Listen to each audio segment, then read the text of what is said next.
الحمد لله الذي هدانا إلى الصراط المستقيم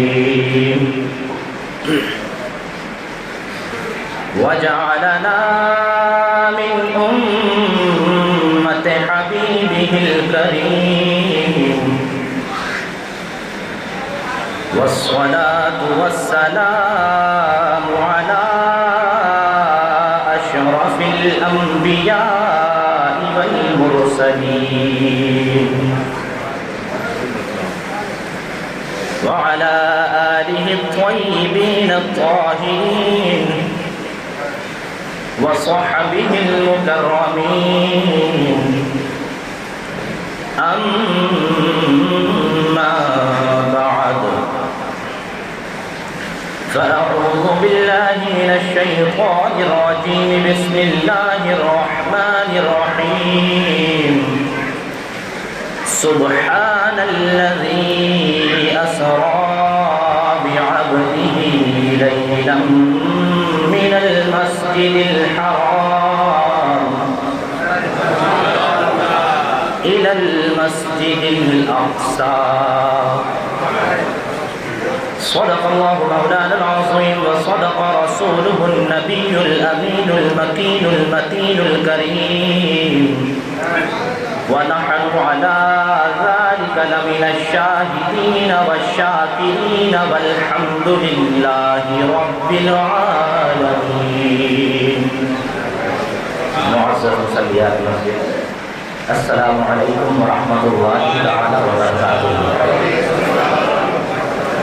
کچھ عرض و معروف سے قبل آئیے سب سے پہلے خدا کے حبیب دانائے کل غیوب ہادی سبل ختم الرسل مولائے کل مکی سرکار مدنی تاجدار روحی فدا آقا مولا جناب احمد مجتبی محمد مصطفیٰ علیہ طیب و ثنا کی بارگاہ نبوت و رسالت میں اپنی غلامی کا ثبوت دیتے ہوئے درود پاک کا نذرانہ محبت پیش کریں صلی اللہ علیہ وسلم.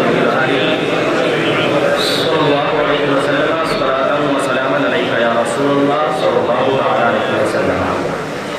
ایک مرتبہ اور دل کی عطا گہرائیوں سے نبی اور آل نبی پر باواز بلند درود پاک. اللہم صل محمد صلی اللہ علیہ وسلم محمد صلی اللہ علیہ وسلم وعلی آلہ وصحبہ ابد الدہور وکرما. قرآن مقدسہ کی جس آیت پاک کو اپنا موضوع سخن بنایا اس میں رب کا ارشاد ہے سبحان الذی اسری بعبدہ لیلا من المسجد الحرام الی المسجد الاقصی. اس سے متعلق آپ نے معراج مصطفیٰ پر تفصیلی گفتگو سنی ہوگی، لیکن اس آیت پاک میں کچھ غور و فکر کرنے والی باتیں جس کو بیان کرنے کا ارادہ ہے انشاءاللہ آپ کے سامنے بیان کریں گے. بس آپ کی توجہ کا تعلیم ہے، بہت غور سے سنیں. پاک ہے وہ ذات جو لے گئی راتوں رات اپنے بندے خاص کو مسجد حرام سے مسجد اقصی تک. اب اگر کوئی پوچھنے والا پوچھے کون لے گیا، توجہ رہے، کسے لے گیا، کیوں لے گیا، کب لے گیا، کہاں سے لے گیا، کہاں تک لے گیا، اتنے سوالوں کا جواب، اتنے سارے سوالوں کا جواب قرآن کی اس چھوٹی سی آیت میں موجود ہے. عظمت و معرفت میں تو ایک ایک حرف بہت بڑا ہے، مگر ادب کے اعتبار سے، سوالوں کے جواب کے اعتبار سے بہت چھوٹا. تبھی تو رب نے کہا ہے کوئی قرآن کی ایک آیت بنا کے دکھاؤ، ہے کوئی. دعویٰ کرنے والوں نے بہت دعویٰ کیا، اللہ نے چیلنج کر دیا اگر اتنی جرأت و جسارت ہے قرآن جیسی ایک آیت بنا کے تو لاؤ. اب کمال دیکھیں اس آیت پاک کا. سوال کرا کون لے گیا، تو قرآن جواب دے رہا ہے سبحان الذی، وہ جو پاک ہے یعنی اللہ.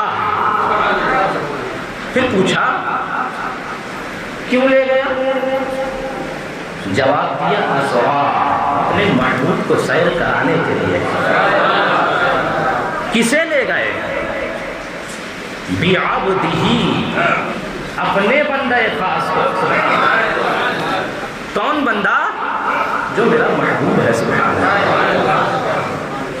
کب لے کے گئے؟ لیلم، رات کے تھوڑے سے حصے میں، سبحان اللہ۔ اتنا قلیل حصہ، دنا فتح دلہ کی منزلیں طے کر لی، چلے بھی آئے، یہاں تک کہ کنڈی بھی ہلتی رہی، بسترا بھی گرم رہا۔ دیکھنے والے دیکھتے رہے مصطفیٰ نکلے کب حرام، مسجد حرم سے، اور اقصیٰ تک پہنچے کب؟ نظریں ٹکی تھیں، رب لے بھی گیا، لے بھی آیا۔ کہاں سے لے گئے؟ من المسجد الحرام، مسجد حرام سے۔ اور کہاں تک؟ الی المسجد الاقصیٰ، مسجد اقصیٰ تک۔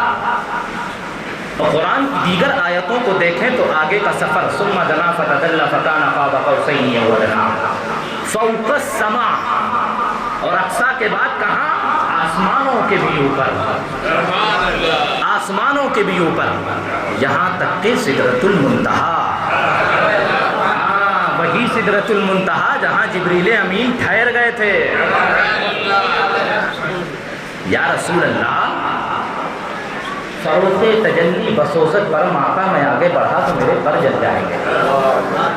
یا رسول اللہ، میری حد یہیں تک ہے، آپ جائیں، جبریل یہیں ٹھہرے گا، آقا میں نہ جاؤں گا، آپ جائیں۔ غور کرو سنیوں، سدرۃ المنتہا پہ توجہ رہے، سدرۃ المنتہا پہ جبریل امین نے ٹھہر کر ہم سنیوں کو روشن دلیل دے دی، ہم سنیوں کو روشن دلیل دے دی اور بتا دیا، اے لوگوں، وہ گستاخ، وہ دشمن رسول، وہ بد مذہب و بد دین جو نبی کو اپنی طرح بشر کہتے ہیں، ان سے کہہ دینا کیا کہ جب جبریل امین، کون جبریل امین؟ جو سید الملائکہ، توجہ، کون سید الملائکہ؟ جس کے انڈر میں تمام فرشتے، کون سید الملائکہ؟ کہ جو چند سیکنڈ میں کلام الہی کو لے کے بارگاہ مصطفیٰ میں صبح و شام آ جائے۔ کون سید الملائکہ؟ وہ سید الملائکہ کہ اگر اپنا داہنا بازو کھولیں تو مشرق اور اگر باہنا کھولیں تو مغرب۔ کون سید الملائکہ؟ وہ سید الملائکہ جو بارگاہ مصطفیٰ میں ایک نہیں، دو نہیں، تین نہیں، ہزاروں صورت لے کے ہزاروں شکلوں میں بارگاہ مصطفیٰ میں زانوئے ادب طے کرے تو بیٹھنے سننے دیکھنے والوں کو خبر نہ ہو کہ آنے والا کون ہے۔ وہ سید الملائکہ، توجہ رہے، تو جب اتنی خوبیوں والا، جملے پہ توجہ، جب اتنی خوبیوں والا، اتنے کمال والا سید الملائکہ جبریل امین جیسا اپنے آپ کو نبی کی طرح بشر نہ سمجھے تو ندوہ کے گستاخوں کی کیا حیثیت جو مصطفیٰ کو خود کی طرح بشر کہیں۔ بے مثلی حق کے مظہر ہو، پھر مثل تمہارا کیوں کر ہو، نہیں کوئی تمہارا ہمسایا، نہیں کوئی تمہارا ہم پایا۔ اس آیت پاک سے متعلق آپ غور کریں، دیکھیں رب کا ارشاد کیا ہے، بہت غور سے سنیے گا، سمجھانے والی بات ہے۔ سبحان الذی، پہلے پاکی کیوں، پہلے اپنی پاکی کیوں بیان کی؟ قرآن میں متعدد مقام پہ بہت سی باتیں اللہ نے اپنے محبوب سے کہلوائی ہیں، بہت غور کرنے والی بات ہے۔ اور کہلوایا بھی کس طرح؟ کہا قل، اے حبیب تم کہو، اے غیب کی خبریں بتانے والے رسول تم بیان کرو، اے نبی تم کہو۔ قل عربی میں قل کا معنی ہے کہہ دو، اور جب وہی آقائے کریم کی ذات سے منسوب تو معنی کیا ہوگا؟ اے محبوب تم بیان کرو، اے نبی تم کہہ دو۔ آپ نے قرآن پڑھا ہے، قرآن آپ کے سامنے، آپ نے سنا ہے، بارہا آپ کی نظروں کے سامنے سے یہ لفظ قل گزرا ہوگا، گزرا ہے نا. کہیں قل انما انا بشر مثلکم میں قل، تو کہیں قل ان کنتم تحبون اللہ میں قل، کہیں قل لا اسألکم علیہ اجرا میں قل، تو کہیں قل ہاتوا برہانکم ان کنتم صادقین میں قل، تو کہیں قرآن کی دیگر سب سے مشہور سورتوں کے ابتدا میں قل، جیسے قل یا ایھا الکافرون قل ہے نا، کہیں قل اعوذ برب الفلق قل ہے، کہیں قل اعوذ برب الناس قل ہے، تو کہیں قل هو اللہ احد یہاں بھی قل ہے. تو بہت سی باتیں، بہت سے مقام پہ اللہ نے قل کہہ کے اپنے محبوب سے کہلوایا کہ نبی تم کہو. مگر غور کرنے کا مقام ہے پیاروں کی بات جب معراج مصطفیٰ کی ہے تو وہاں قل کیوں نہیں، سبحان الذی اسریٰ کیوں، سبحان الذی اسریٰ کیوں؟ قل ہو سکتا تھا. اے محبوب تم کہہ دو کہ میں راتوں رات مسجد حرام سے مسجد اقصیٰ تک گیا، ہو سکتا تھا نا کہ بیان، مگر اللہ نے قل نہیں کہا. بہت سی باتوں میں قل کہا، محبوب سے کہلوایا، مگر یہاں قل نہیں، یہاں سبحان الذی اسریٰ کیوں؟ اب ذہن کو قریب کیجئے، سمجھانے کی کوشش کرتا ہوں. اور قرآن پاک کی سب سے مشہور سورت کا سہارا لے کر سبحان اللہ کہا قل هو اللہ احد اللہ الصمد. اے محبوب کہہ دو اللہ ایک ہے. بہت غور سے سنیے، وہ صمد ہے، لم یلد ہے ولم یولد ہے. یعنی اے محبوب میری شان یکتائی تم بیان کرو، میری شان صمدیت مصطفیٰ تم کہو. اے محبوب میری شان یکتائی تم بیان کرو، میری شان احدیت تم بیان کرو، میری شان صمدیت تم بیان کرو، میری شان الوہیت تم بیان کرو، میری شان وحدانیت تم بیان کرو، میری شان الوہیت تم بیان کرو، میرا لم یلد ہونا مصطفیٰ تم بیان کرو، میرا ولم یولد ہونا مصطفیٰ تم بیان کرو. توجہ، یعنی اے مصطفیٰ، اے حبیب، جہاں تیرے رب کا ذکر ہے، تیرے رب کی شان ہے، مصطفیٰ اسے تم بیان کرو. اور اے مصطفیٰ جہاں تمہارے معجزات و کمالات کی بات ہے، مصطفیٰ تم نہیں، تمہارا رب بیان کرے گا.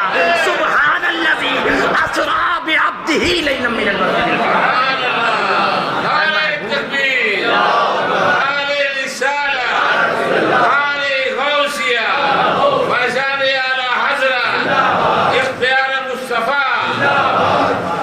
اے محبوب تم میری شان بیان کرو، میں تمہاری شان بیان کروں گا.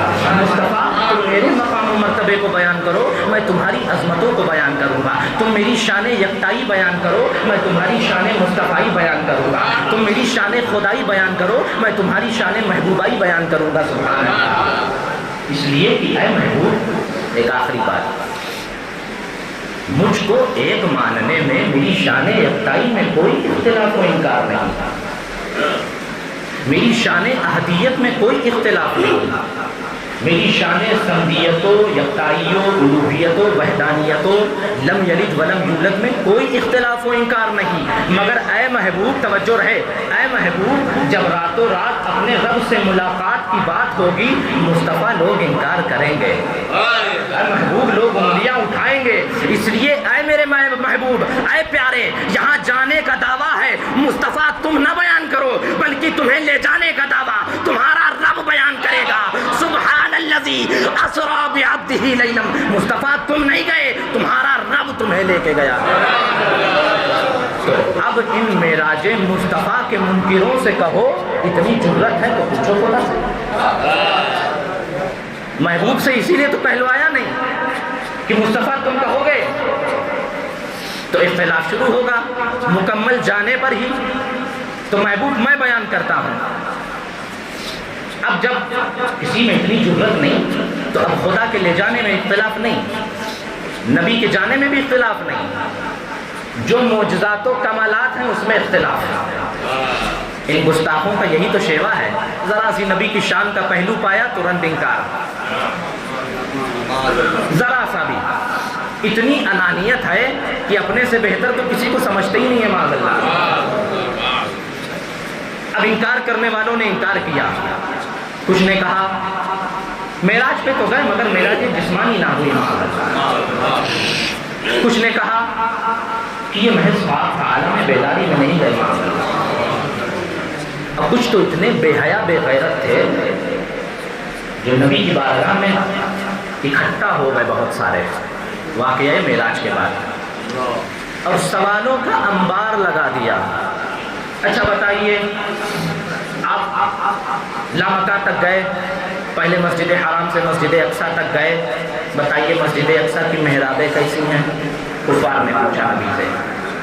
بتائیے وہاں کے مینار کیسے ہیں، اندر کے ستون کیسے ہیں، وہاں کا رنگ ڈھنگ کیسا ہے، وہاں کی بناوٹ کیسی ہے، وہاں کی صنعت شاد کچھ تو بتائیے.